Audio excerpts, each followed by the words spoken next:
Ya, saudara-saudara, jumpa lagi dengan saya di dalam channel saya. Kita akan membahas tentang satu kesaksian, apakah masuk agama Kristen itu karena keinginan sendiri atau karena apa? Apakah karena ada paksaan atau karena ada sesuatu hal yang didapatkan di dalam kekristenan itu sendiri? Nah, saudara-saudara, langsung saja kita akan menyaksikan satu video anak Tuhan yang dari agama sebelah masuk menjadi pengikut Kristus. Sebelum menonton, mari dukung channel ini melalui subscribe, aktifkan loncengnya, kemudian silakan di like, di share, dan di komen. Terima kasih, ini gratis.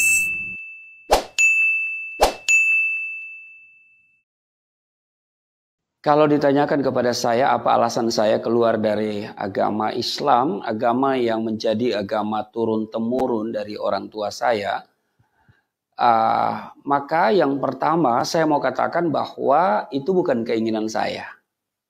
Ya, tidak pernah terlintas dalam pikiran saya untuk keluar dari Islam, karena bagi saya Islam itu agama yang diridhoi. Innad dina indallail Islam. Ya, agama yang diterima oleh Allah hanyalah agama Islam. Ini sesuai dengan Al-Imran ayatnya yang ke-19. Nah, jadi tidak punya keinginan ya sama sekali. Karena orang tua mengajarkan saya secara baik agama itu sejak usia dini. Di umur 6 tahun sudah diajarkan membaca kitab suci Al-Quranul Karim. Lalu sampai hatam di usia yang cukup muda waktu itu ya. Dan umur 12 tahun ya sudah hatam. Lalu kemudian diajarkan untuk sholat 5 waktu. Jadi 12 tahun itu dianggap sudah akhil balik. Jadi sudah wajib sholat. Nah, seorang muslim kalau dia tidak bisa mengaji, membaca Al-Quran, berarti dia tidak bisa sholat.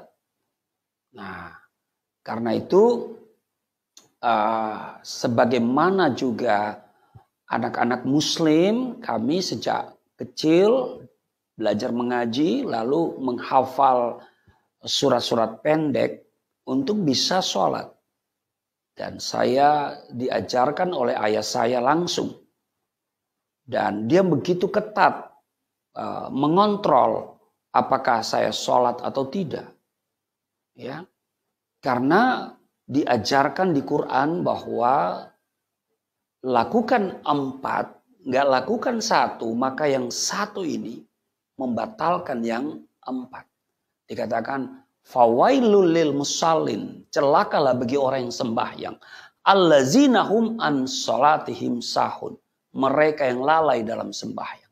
Jadi ayah saya itu mengontrol ya saya supaya sholat. Kami anak-anaknya itu dikontrol mengenai sholat ini.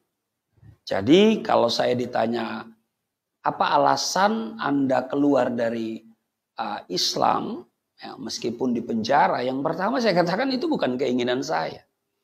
Ya, kembali lagi saya katakan bahwa tidak pernah terlintas di hati, di pikiran saya bahwa satu saat saya akan menjadi seorang Kristen, keluar dari Islam. Sebab diajarkan inna dina indallail Islam. Ya, sesungguhnya agama yang diridhoi di sisi Allah hanyalah Islam. Bahkan tidak pernah berpikir untuk mencari agama selain Islam. Karena dikatakan waman yabtaghi ghairal islami dina falan yuqbala minhu wa huwa fil akhirati minal khasirin. Barang siapa mencari agama selain agama Islam, maka sekali-kali tidaklah akan diterima agama itu daripadanya. Dan di akhirat termasuk orang-orang yang rugi. Jadi saya menyadari saya rugi kalau keluar dari agama mayoritas ini. Untuk konteks Indonesia ya. Rugi. Karena ini mayoritas. Ya, agama yang dianut oleh mayoritas. Dan kadang-kadang kalau kita mau berkarir selalu dilihat agamanya. Ya. Nah, jadi memang rugi saudara. Ya. Bahkan saya punya prinsip juga sama dengan prinsip orang-orang Islam yang lain. Wala tamutunna illa wa antum muslimun. Dan janganlah sekali-kali kamu mati melainkan dalam keadaan beragama Islam.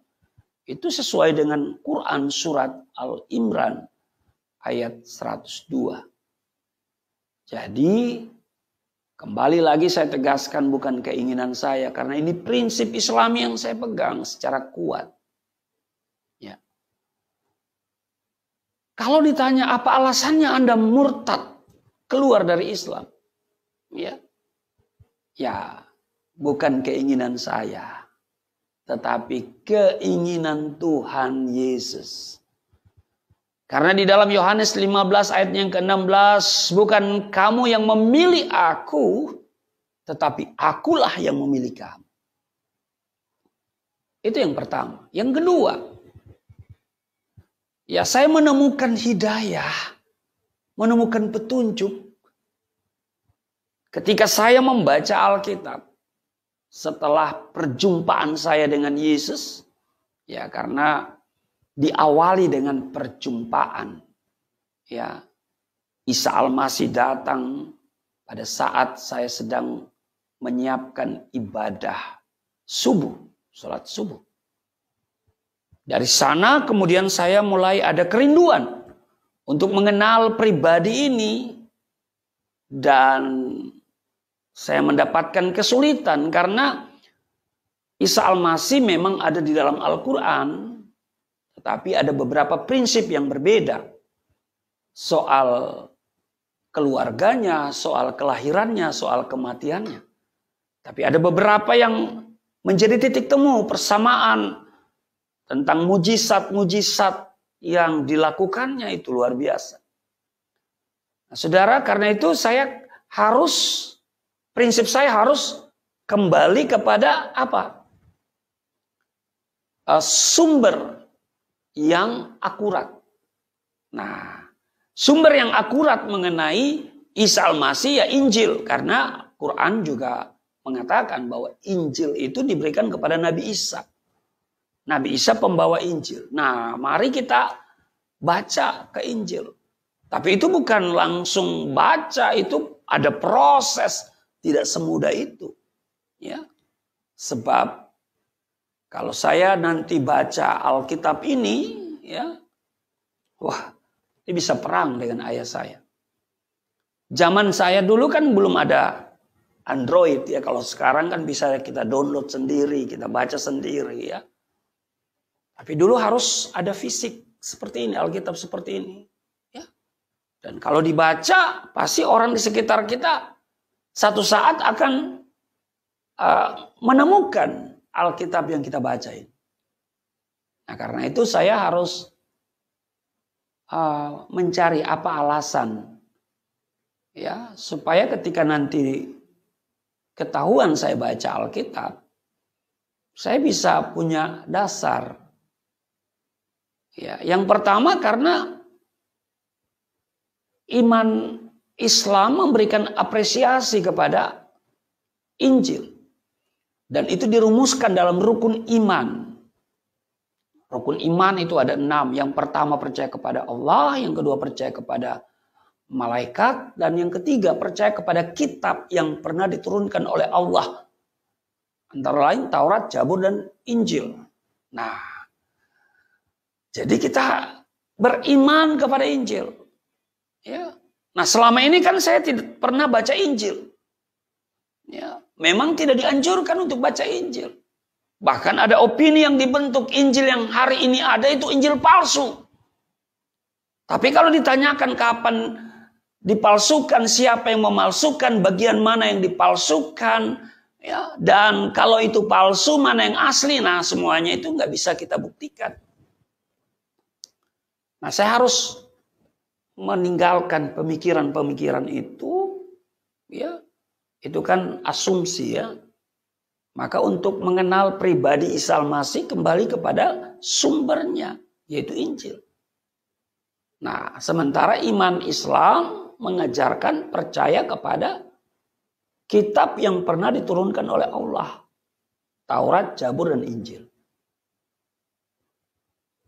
Itu yang pertama. Yang kedua, di dalam surat Al-Maidah 46, wa atainahul injila fi hudan wa nurun. Jadi dikatakan Allah, kami berikan Injil, kata Allah. Wa atainahul injila, kami berikan Injil, ya, fihi, di dalamnya hudan, ada petunjuk. Ya, ada hidayah. Ya. Nah, jadi Injil itu petunjuk. Di dalamnya ada petunjuk loh. Petunjuk apa ya? Semua yang kita butuhkan dalam hidup ini. Dan terutama tentu petunjuk keselamatan. Bukan cuman hudan tapi juga wanurun dan cahaya, terang. Terang itu artinya jelas. Kita butuh terang supaya kita jelas. Ya. Terang supaya kita bisa membedakan mana yang asli, mana yang palsu. Ya kan? Mana yang hitam, mana yang putih. Kita butuh terang. Wah, ini luar biasa. Ya.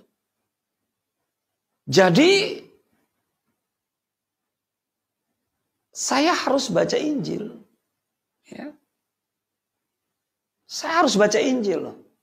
Waktu saya membaca Injil, nah saya menemukan apa yang selama ini yang saya cari. Apa yang selama ini saya minta. Apa yang selama ini dirindukan. Bahkan yang dibutuhkan oleh setiap orang. Apa itu? Keselamatan hidup kekal. Semua orang butuh diselamatkan. Semua orang mau mati masuk surga. Kecil, besar, tua, muda, miskin, kaya. Kalau ditanya Anda mati hari ini mau kemana? Oh, pasti surga dong, surga dong, surga. Cuma persoalan, apakah surga pasti bagi setiap orang? Nah, karena itu saudara, waktu saya membaca Injil, saya menemukan hidayah. Saya menemukan petunjuk. Apa petunjuknya? Ya, banyak hal, tapi yang paling utama, Yohanes pasalnya yang ke-14 ayat yang ke-6. Akulah jalan, kebenaran, dan hidup. Tidak seorang pun yang datang kepada Bapa kalau tidak melalui aku. Ini ucapan Isa Al-Masih, Yesus Kristus. Dan pasti ini adalah kebenaran. Ya. Karena Isa Al-Masih itu adalah kebenaran itu sendiri. Ya. Dia katakan, akulah jalan, kebenaran, dan hidup. Jadi itu sama dia berkata, aku adalah kebenaran, aku adalah jalan, dan aku adalah kebenaran, dan aku adalah kehidupan. Dan kitab suci Al-Quran berkata Isa itu suci. Dia memperkatakan perkataan yang benar. Dia tidak pernah bikin hoax. Dia memperkatakan perkataan yang benar. Nah, ini sesuatu yang menarik. Jadi, kalau ditanyakan kenapa Anda keluar dari Islam, pertama bukan keinginan saya. Kedua, saya mendapat petunjuk. Petunjuk apa ya? Keselamatan. Iya, karena dulu saya saya sedang mencari keselamatan. Ya. Dulu saya paling takut kalau mati, ya, lalu kemudian ada malaikat yang datang bertanya, menghakimi kita di dalam kubur. Waduh, namanya Mungkar Nakir. Dan dia bertanya beberapa hal dan menggunakan bahasa Arab. Waduh, saya paling takut tuh. Ya. Nah, jadi saya ketika Yesus berkata, akulah jalan, kebenaran, dan hidup, tidak seorang pun yang datang kepada Bapa. Bapa itu di mana? Di surga. Berarti dia mau mengatakan tidak seorang pun yang datang atau sampai ke surga kalau tidak melalui dia. Mungkin sebagian orang berkata ada banyak jalan menuju Roma. Dan karena itu juga ada banyak jalan menuju surga. Tapi bagi saya tidak. Silakan banyak jalan menuju Roma. Tapi menuju surga hanya satu. Melalui Yesus Kristus. Kenapa? Karena dia yang dari surga. Dia memberitakan tentang surga. Dan dia kembali ke surga. Iya kan? Semua nabi, semua rasul mati hari ini sedang menunggu kebangkitan. Semua nabi, semua rasul hari ini bergelar almarhum. Tapi Yesus, dia tidak bergelar almarhum. Dia kembali ke surga. Maka itu setiap kita yang percaya dan menjadi pengikutnya. Menjadi pengikutnya ya. Ya. Kita akan kembali ke surga. Karena memang surga tempat kita berasal. Di dunia ini kita hanya sementara. Dan kita pasti akan kembali ke surga. Surga harus pasti. Surga tidak boleh. Mudah-mudahan. Memiliki rumah besar. Boleh mudah-mudahan. Saudara boleh punya. Mudah-mudahan punya suami yang ganteng. Punya istri yang cakep. Ya, menjadi orang kaya. Bisa mudah-mudahan. Tapi masuk surga nggak boleh mudah-mudahan. Pastikan dari sekarang. Iya. Pastikan dari sekarang. Dan Yesus menjamin hal itu. Ya. Karena di dalam Yohanes 10 ayat 9. Dia berkata, akulah pintu. Barang siapa masuk melalui aku, ia akan selamat. Dan ia akan masuk keluar dan menemukan padang rumput. Di Yohanes 10:28. Dia berkata, dan aku memberikan hidup yang kekal kepada mereka. Dan mereka pasti tidak akan binasa. Sekali lagi pasti. Sekali lagi pasti tidak akan binasa. Sampai selama-lamanya. Dan seorang pun tidak akan merebut mereka dari tanganku. Bahkan di Kisah Rasul 4:12. Dan keselamatan tidak ada di dalam siapapun juga selain di dalam dia. Sebab di bawah kolong langit ini tidak ada nama lain yang diberikan kepada manusia yang olehnya kita dapat diselamatkan. Luar biasa. Jadi saudara, ini hidayah, ini petunjuk. Karena memang selama ini saya minta petunjuk. 17 kali dalam 5 waktu sholat sehari itu saya berdoa, ihdinas siratal mustaqim. Tunjukilah kami jalan yang lurus. Wah, Yesus berkata, akulah jalan, kebenaran, dan hidup. Itu yang kedua. Yang ketiga. Apa alasan saya keluar dari Islam? Yang merupakan agama orang tua saya secara turun-temurun. Ya karena saya butuh juru selamat. Saya tidak dapat menyelamatkan diri saya sendiri. Amal saya tidak cukup untuk mendapatkan surga. Ya, karena surga itu ya akibat dari amal perbuatan. Berapa banyak? Ya sebanyak-banyaknya. Apa sanggup? Ya namanya juga manusia. Saya butuh juru selamat. Saya tidak butuh nabi. Saya tidak butuh rasul. Saudara, nabi dan rasul itu sama saja. Ya, dia mati dan tunggu kebangkitan. Ya. Dia bergelar almarhum yang saya katakan tadi. Yesus juru selamatku. Dia bangkit dari kematian. Dia naik ke surga. Disaksikan oleh 500 pasang mata loh. Itu minimal. 500 pasang mata.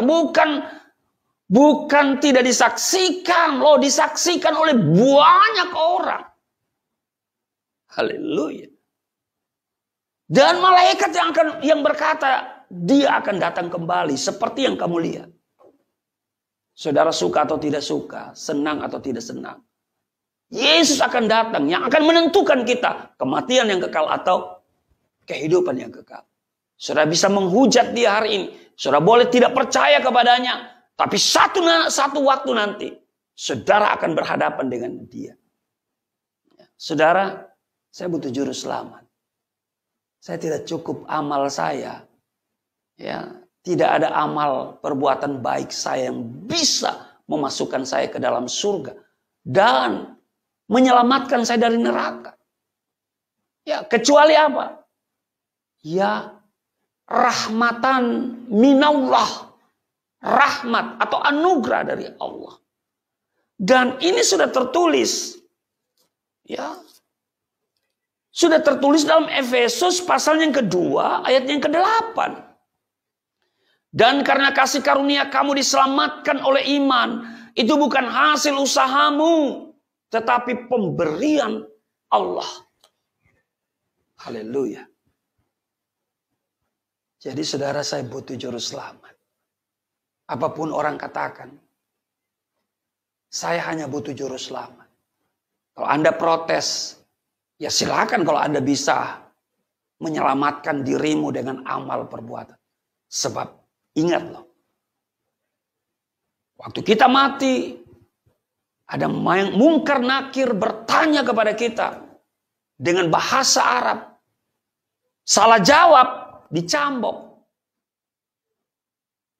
Lagi-lagi bahwa yang bisa menjawab itu realitas kehidupan kita hari ini. Amal perbuatan kita. Nah, kalau nggak cukup amal perbuatan kita nggak bisa jawab. Mungkin kita bisa jawab, lolos dari itu. Tapi masih ada tahap berikutnya untuk masuk surga. Dikisahkan bahwa nanti pada hari kiamat, semua orang akan berkumpul di padang mahsyar. Dan nanti ada jembatan yang menghubungkan antara padang mahsyar dan pintu surga. Dan jembatan itu di bawahnya ada api neraka. Dan jembatan itu dikisahkan lebih tipis dari rambut.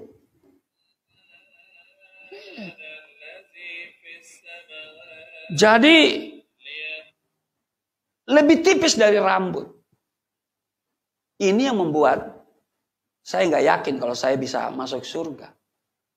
Mungkin masuk surga itu mudah-mudahan, tapi masuk neraka itu pasti. Itu pasti. Jadi itu bahwa alasan saya yang ketiga, saya butuh juru selamat. Saya nggak bisa menyelamatkan diri saya dengan amal saya. Karena nggak ada amal yang sempurna yang bisa saya memasukkan saya ke dalam surga. Karena apa? Manusia ini kecenderungan adalah pikirannya jahat. Kecenderungan manusia adalah pikirannya jahat. Hatinya menjauh dari Tuhan. Bukan apa yang kita pikirkan yang baik itu yang kita lakukan. Tetapi apa yang kita tahu bahwa itu jahat, ya yang harus kita hindari, justru itu yang kita lakukan. Ya. Nah, karena itu saya pastikan saya tidak bisa masuk surga dengan amal perbuatan saya. Saya hanya butuh juru selamat. Dan berita sukacita, berita gembira, Yesus adalah juru selamat. Nama Yesus artinya Allah itu juru selamat. Wow, luar biasa. Yang keempat, alasan mengapa saya harus keluar dari agama Islam walaupun saya harus dipenjara. Saya itu sangat kagum dengan ajaran keselamatan di dalam iman Kristen yang didasarkan pada Alkitab. Iya. Sehingga saya begitu kagum. Tidak ada ajaran di dalam Alkitab yang mengajarkan masuk dalam kubur ada malaikat yang menghakimi kita. Ya. Bahwa tidak ada ajaran nanti masuk surga melalui jembatan neraka. Waduh. Iya. Kalau dulu saya meragukan diri saya kalau saya masuk surga, ya masuk neraka ya pasti. Tapi masuk surga ya insya Allah. Nah karena itu saudara, 4 alasan. Saya kemudian menjadi Kristen, saya bersaksi, menceritakan kehidupan saya yang lama, dan dibandingkan dengan kehidupan saya yang baru. Seperti konsep di dalam Kisah Para Rasul yang saya beritakan bahwa Yesus adalah Tuhan dan Juru Selamat. Bahwa di luar Yesus tidak ada jaminan keselamatan. Saya bersaksi, kemanapun saya pergi dan berada, siapapun yang saya jumpai, saya ceritakan bahwa Yesus adalah Tuhan dan Juru Selamat. Bahwa di luar Yesus tidak ada jaminan keselamatan. Apa yang terjadi? Saya dituduh subversif. 156A KUHP, penistaan agama. Lalu diproses secara hukum. Dituntut 4 tahun. Ancaman maksimal pasal 156A KUHP itu 5 tahun. Saya dituntut 4 tahun oleh tim jaksa penuntut umum. Lalu saya dipersilakan membaca pidato pembelaan. Ini kesempatan bagi saya membaca pidato pembelaan yang didasarkan pada tema Yesus Tuhan dan Juru Selamat. Di luar Yesus tidak ada jaminan keselamatan. Di akhir pidato itu saya nyatakan sikap saya. Putus tali tempat bergantung. Hancur bumi tempat berpijak. Keputusanku satu. Mengikut Yesus untuk selama-lamanya. Apa yang terjadi? Putusan majelis hakim pengadilan negeri. 4 tahun dan 6 bulan. Jadi 6 bulan lebih berat. Saudara, haleluya. Tapi saya bersyukur menjalani masa pidana penjara. Walaupun pertama kali masuk rumah tahanan negara, saya dipukul babak belur. Ditinju di bagian pelipis. Ditendang dengan Lars oleh para sipir. Ya. Sepatu Lars itu. Sudah. Banyak hal yang saya alami yang tidak mengenakan. Ya memang nggak enak tinggal di penjara. Tapi bagaimana saya harus mengenakan situasi itu. Tetap mengucap syukur, tetap tegar pada keputusan. Tetap bersuka cita. Walaupun dipukul. Karena kalau saya lihat apa yang dilakukan oleh Yesus. Waduh. Yang saya alami itu sangat kecil. Jadi saya bersyukur saya mengalami penjara, dipukul babak belur. Paling tidak membuktikan kepada diri saya setia. Iya, itu aja. Saya tidak pernah mendendam, saya tidak pernah ada kepahitan. Saya mengampuni. Ya, sipir yang memukul saya itu saya ampuni. Padahal karutan kepala rumah tahanan negara Poso itu udah mau bertindak. Kalau saya keberatan akan diproses mereka. Tapi saya bilang tidak, saya mengampuni. Ya, saya mengampuni. Banyak hal yang Tuhan ajarkan saya di penjara itu. Pertama harus sabar. Kunci hidup sukses di dalam penjara yang pertama sabar. Sabar menghadapi banyak orang yang temperamen ya, karena memang hukuman dari 3 bulan sampai seumur hidup, hukuman mati juga ada. Ya sabar. Dan sabar itu sudah tahu adalah salah satu dari buah roh. Tapi juga bersuka cita. Itu yang kedua, yang ketiga mengucap syukur. Banyak hal yang terjadi dalam penjara. Ya. Tapi mungkin gak bisa saya sebutkan secara lengkap. Karena durasinya mungkin terlalu panjang. Tapi kan orang sudah melihat kesaksian saya di channel Tamparagi. Ya Tamparagi lama, Tamparagi lama udah lenyap. Ya. Tapi masih ada di Bapak Yusuf Manabulu punya channel. Atau juga mungkin di channel saya juga ada. Saudara bisa lihat lengkap di sana. Ya, jadi ini alasan mengapa saya keluar dari Islam. Ya. Dan walaupun saya di penjara, dipukul babak belur, diperlakukan gak enak sampai hari ini juga. Ya. Tapi ingat bahwa Yesus itu adalah Tuhan dan Juru Selamat. Bahwa di luar Yesus Kristus gak ada jaminan keselamatan. Demikian yang bisa saya sampaikan. Tuhan Yesus memberkati.